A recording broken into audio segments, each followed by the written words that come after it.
Eddie Braverman, that's Midas Mulligan Magoo, and this is episode 15 of Not Safe for Work on WallStreetOasis.com. This week we're covering Trump for president, goat poo, and some of the things you might be doing to sabotage your interviews. So let's get it started with Trump. This week we had a robust discussion on the site about the merits of Donald Trump running for president in 2012. I personally think it's a sad testament to how far we've fallen as a country that a reality TV star's run for the presidency could be taken seriously for even a moment. But I guess that's the world we live in. The guys who think this is a good idea just want a businessman in the White House for the most part, and that's fine. But Trump is not the guy.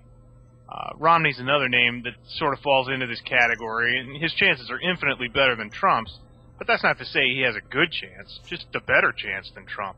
Ultimately, I think they're both unelectable. But I will say one thing in favor of the Donald.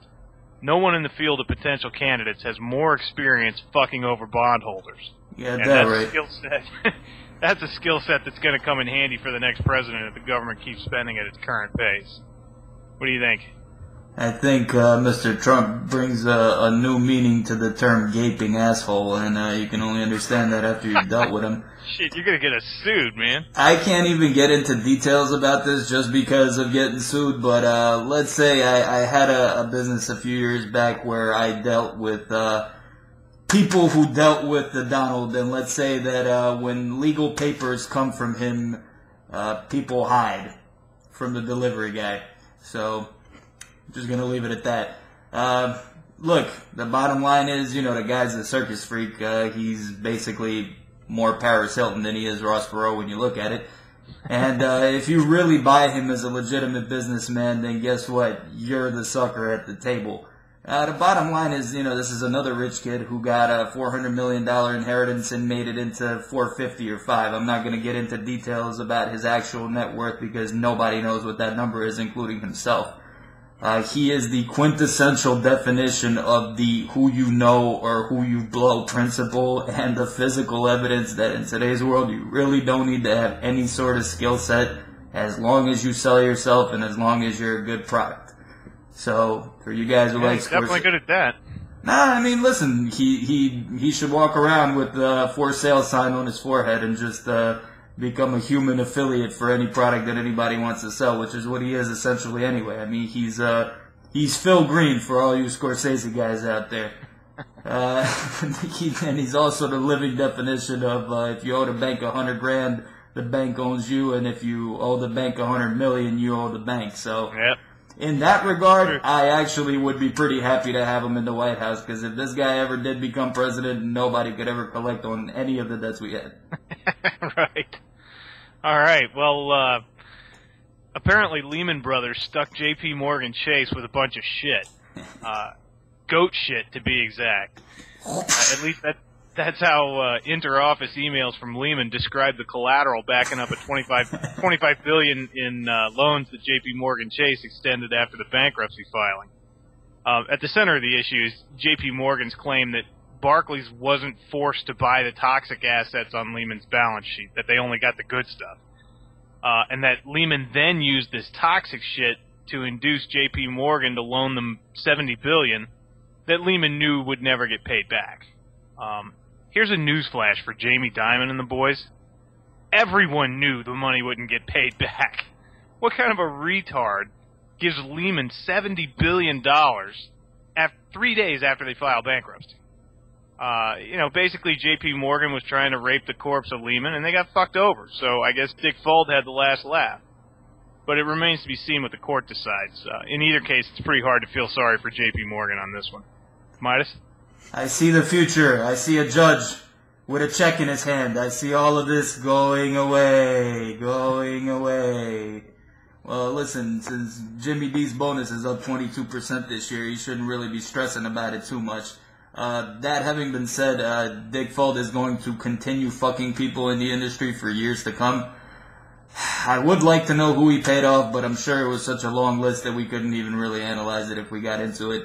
The collective damage, unfortunately, like we keep reminding every week, is going to fall on you guys because the nuclear toxic waste is not going to go away for decades after the gorilla's dead and buried. JP Morgan's just being completely stupid on this one. One, for the reasons that Eddie mentioned. Two, from the PR angle. I mean, just shut up and move on. You've been pretty much the big winner of the whole financial crisis. No bank on Wall Street has made out as well, picking over the carcasses as well as you have. I mean, whether it's $25 billion or $250 billion, that's just another round of mimosas and a 18 at Shitticock for you and your favorite Federal Board Reserve governor. They can print you out whatever more dollars you want. Shut up, move on, and keep making your billions. Forget about Dick. Yep, that's kind of how I look at it too. It's a lot of money, but it is essentially a bet that went sour, and now they're crying that Lehman misled them. I know that's got to come as a huge shock to anyone who knows Wall Street that Dick Fuld would do something shady. No way. So, I mean, it's hard to have any sympathy for him. Yeah. But moving on to the interview stuff, we had a pretty interesting discussion this week about the things you might be doing to cost yourself offers during the interview process. By the time you get to the interview stage, there's not a lot you can do about your GPA or the things that are on your resume.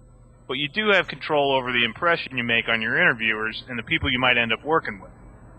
You need to think of interviewing as if you were trying to pick up a hot chick in a bar. If you come off as needy or desperate, you can forget about it. The interviewer already knows how much you want the job, so licking his Cole Hans isn't going to get you the job.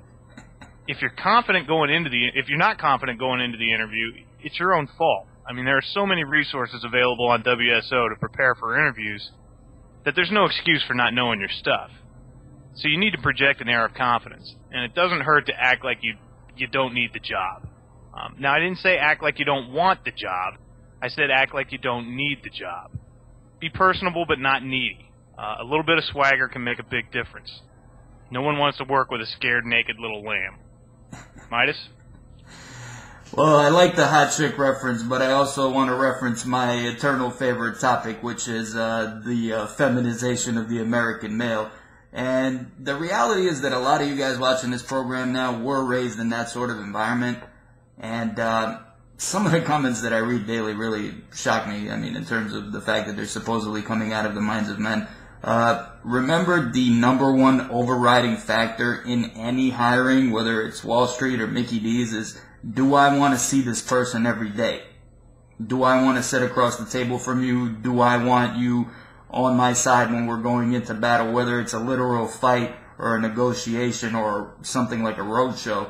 Acting like a love-struck teenage girl who just saw a fucking Justin Bieber poster is not going to get you a gig. It's going to get people looking at you like you're an idiot. And then you're going to be on Wall Street Oasis at 3 in the morning wondering why your 3.8 GPA didn't get you through the doors. It's because nobody wants to sit next to you. Finance is not that special. It's not hot shit. And the guy interviewing you knows that a lot better than you do. So when you start selling him a dream that he knows is not a reality, that's the best way to get yourself blown out. So just relax, take a deep breath, and be somebody I want to grab a fucking beer with. And you'll have a much better chance of getting hired than any number on your resume or any wording of your skill set. You don't have to be able to bag that hot chick at the bar. You don't have to be the man. Just show me that you can go over to her and talk to her without your palms turning into greasy, sweaty Jiffy Lube and your voice cracking like a $6 cigar. Relax, and it'll happen for you, like Eddie said. Now, on to books.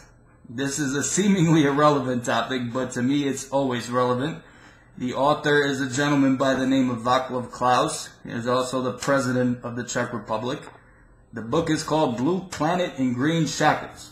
It's been on my mind a lot lately.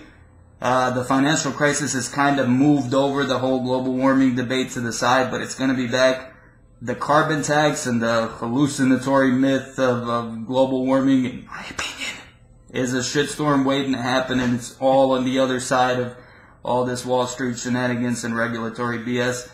If you don't want to get caught holding the bullshit billions like JP Morgan or worshiping false idols like the Donald, you need to read this book. It's going to teach you a few things about where we're going as a planet and especially as an industry, because this is definitely going to be affecting finance down the road. Nothing to do with our three topics today, but everything to do with our three topics today. Take them home, Eddie. That's all for me for this week.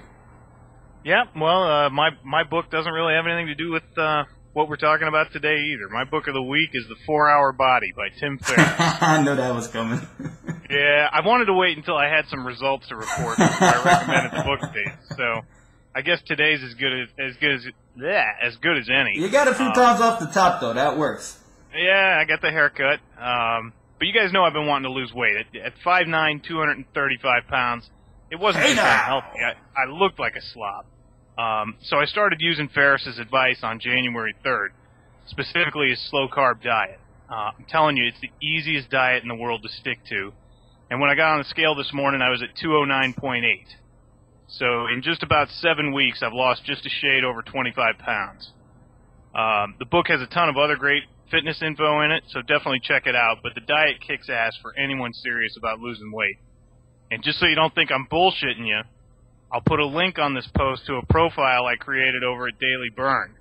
So you guys can see everything I've eaten over the past 7 weeks, and I've even uploaded some progress photos. Here's a warning, though. They're pictures of me in nothing but a Speedo, and they ain't pretty. So you've been warned. That's all I got this week. The real NSFW. Yeah, exactly. You guys have a good one, and stay classy, WSO.